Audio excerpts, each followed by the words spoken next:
ভাদ্র মাসে শুক্ল ষষ্ঠীতে ষষ্ঠীর পুজো হয় গ্রামে। পুরানো হিন্দু ধর্মে এই দেবীর উল্লেখ আছে। শুক্রবার দেবীর পুজো হয়েছে। গ্রামের মহিলারা যোগ দেন পুজোয়। ষষ্ঠী হলেন সন্তান দাত্রী ও সন্তান রক্ষা করতে দেবী। সন্তানের মঙ্গল কামনায় পুজো দেন মহিলারা। ষষ্ঠী দেবীর মাটির মূর্তি গড়ে গ্রামের পুরোহিত বা মহিলারা এই পুজো করেন। গ্রাম বাংলার হারিয়ে যাওয়া এই সংস্কৃতি ধরে রেখেছে গ্রামগুলি। মহিলারা জানান, সন্তানদের মঙ্গলের জন্য এই পুজো দিলাম। উপাচারে ছিল ভর্তি ডালা। মূলত খই, মুরকি ও দই দেওয়ার রীতি আছে। এদিন মন্থান ষষ্ঠীর মধ্য দিয়েই শুরু হলো দেবী দুর্গার আরাধনা। সবাইকে নমস্কার।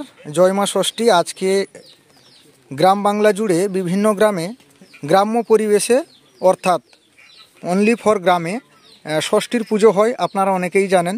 এবং মা বোনরা সকাল থেকে সেই ভোর 4টে থেকে উঠে মা ষষ্ঠীর আরাধনায় মেতে ওঠেন। সকাল থেকে উঠে সেই ফুল থেকে শুরু করে এবং মায়ের জন্য যে ভোগ হয় সেই ভোগের বিভিন্ন সরঞ্জাম রেডি করার জন্য ওনারা সাত সকাল থেকে উঠে এবং এই ষষ্ঠী পুজো হয় আমাদের গ্রাম বাংলা জুড়ে পালিত হয়। এবং তারই ভিডিও আপনারা সরাসরি দেখছেন দাঁতনের প্রাকৃতিক দৃশ্যের ফেসবুক পরিবারের পক্ষ থেকে এবং ইউটিউব চ্যানেলের পক্ষ থেকে সবাইকে ধন্যবাদ জানাই এবং শুভ ষষ্ঠী পুজোর আন্তরিক শুভেচ্ছা এবং অভিনন্দন রইল সকল দেশবাসীকে। তো আপনারা দেখছেন সেই ষষ্ঠী পুজো এবং এই ষষ্ঠী পুজোটি আবার বিভিন্ন ধরনের পালিত হয়।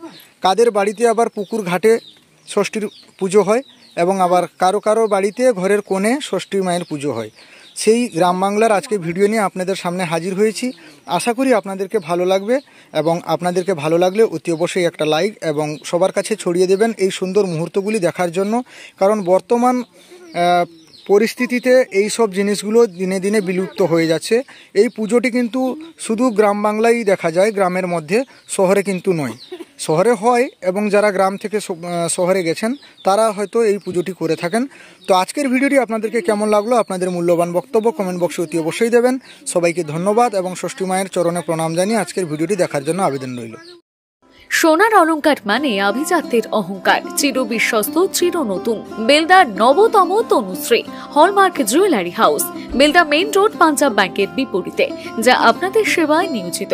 আপনি এখানে পাবেন 100% সোনা, রূপো ও ডায়মন্ড জুয়েলারির আধুনিক নিত্য নতুন ডিজাইনের সমস্ত গহনা। সব পছন্দের সেরা কালেকশনের গহনা পাওয়া যায়। Tanushree hallmark jewellery house, Belda main road, Punjab ব্যাংকের বিপরীতে। যোগাযোগ 9999339860 অথবা 9999349860। বিশেষ দ্রষ্টব্য, আমাদের এখানে গহনার মজুরিতে 10% ছাড় দেওয়া হয় এবং পুরনো হলমার্ক সোনার পরিবর্তে নতুন গহনা কেনার সময় কোনো খাত বাদ দেওয়া হয় না। Tanushree hallmark jewellery house, Belda main road, Punjab ব্যাংকের বিপরীতে।